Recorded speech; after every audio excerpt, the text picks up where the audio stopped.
রীতি মেনে বাৎসরিক পুজো অনুষ্ঠিত হল হিলি জমিদার বাড়ির চামুন্ডা কালীমাতার। শনিবার মন্দিরের গর্ভগৃহের মূল পুজো অনুষ্ঠিত হয়। পুজো উপলক্ষে মন্দিরের প্রাঙ্গণে হাজার হাজার পুণ্যার্থীদের ঢল নামে। পাশাপাশি দুদিনের মেলার আয়োজন করা হয়েছে। অবিভক্ত ভারতের হিলি এলাকার জমিদারি ছিল রায় সাহেব কুমোদনাথ দাসের। ব্রিটিশরা কুমোদনাথ দাসকে রায় সাহেব উপাধি দিয়েছিলেন। 1880 সালের দিকে দেবীর স্বপ্নাদেশ পেয়ে যমুনা নদীর পাড়ে গিয়েছিলেন। সেখানে একটি নিম কাঠের খণ্ড উদ্ধার করেন। তারপরই জমিদারের কাছারি বাড়ি সংলগ্ন ফুলবাগানে একটি চামুন্ডা কালী মন্দির স্থাপন করেন। তারপর থেকে প্রত্যেক বছর জ্যৈষ্ঠ মাসে সাবিত্রী চতুর্দশীর কৃষ্ণপক্ষের দ্বিতীয় শনিবারে চামুন্ডা কালী মাতার বাৎসরিক পুজো অনুষ্ঠিত হয়। বাৎসরিক পুজো 9 দিন আগে মঙ্গল ঘট স্থাপন করে পূজা অর্চনা শুরু হয়। জ্যৈষ্ঠ মাসে সাবিত্রী চতুর্দশী কৃষ্ণপক্ষের দ্বিতীয় শনিবারে গর্ভগৃহের মূল বাৎসরিক পুজো অনুষ্ঠিত হয়। বাৎসরিক পুজো 5 দিন আগে ভক্তের ব্রতে শুরু হয়।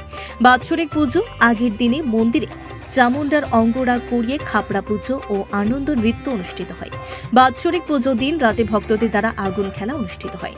বংশানুক্রমিকভাবে ওড়িশার এক ব্রাহ্মণ পরিবার চামুন্ডা কালী মাতার পুজো করে আসছে। শতাব্দী প্রাচীন রীতি মেনে চলতি বছরেও চামুন্ডা কালী মাতার বাৎসরিক পুজো অনুষ্ঠিত হয়। মন্দিরে স্থানীয়দের সঙ্গে দূর দূরান্ত থেকে হাজার হাজার পুণ্যার্থীর ঢল নামে। চামুন্ডা কালী মাতার পুজোকে কেন্দ্র করে সুবিশাল এলাকা জুড়ে মেলা বসেছে। মাটির সামগ্রী থেকে রকমারি সম্ভার নিয়ে হাজির হয়েছে দোকানিরা। এ প্রসঙ্গে জমিদার বাড়ির সদস্যা দেবারতী দাস বলেন, আনুমানিক 200 বছরের পুরনো পুজো। কার আমল থেকে এই পুজোটা? আমাদের পূর্বপুরুষ রায় সাহেব কুমোদনাথ দাস, যিনি হিলির জমিদার ছিলেন, উনি এই পুজো শুরু করেছিলেন। ওনার সময় থেকেই আমরা এই পুজোর সেবাই। এবার যে পুজো হচ্ছে এই পুজোটা এখন এটা জমিদার বাড়ির পুজো ছিল, এখন বহু মানুষের সমাগম ঘটে।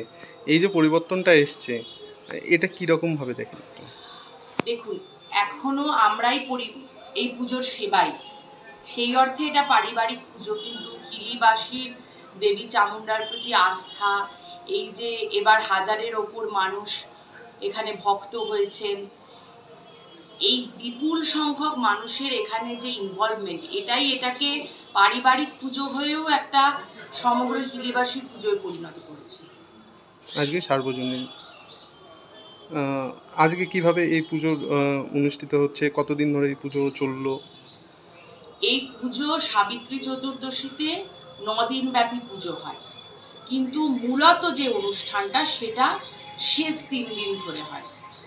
যেমন আমাদের শুক্রবার, প্রতি বছরই সাবিত্রী চতুর্দশীতে শনিবার পুজোটা শেষ হয়। শুক্রবার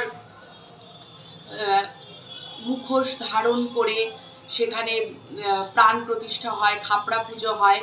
হ্যাঁ, এবারে মানে যিনি আর কি মুখোশ ধারণ করেন, আমাদের যিনি পারিবারিক দেবাংশী আছেন, তিনি মুখোশ ধারণ করেন, এটাকে খাপড়া পুজো বলে। সেই সময় তিনি বর দান করেন, চামুন্ডার নৃত্য হয়, এবং শনিবার আজকে পুজো হবে, বলি হবে, এবং শেষে প্রাচীন রীতি মেনে এবং এখনকার যা আধুনিক সাবধানতা বিধি অবলম্বন করে আগুন পুজো হবে। এইভাবে আগুন পুজোর মাধ্যমে আর বলির মাধ্যমে এই পুজোর সমাপ্তি হবে, যেমন ভাবে এতকাল ধরে হয়ে এসছে।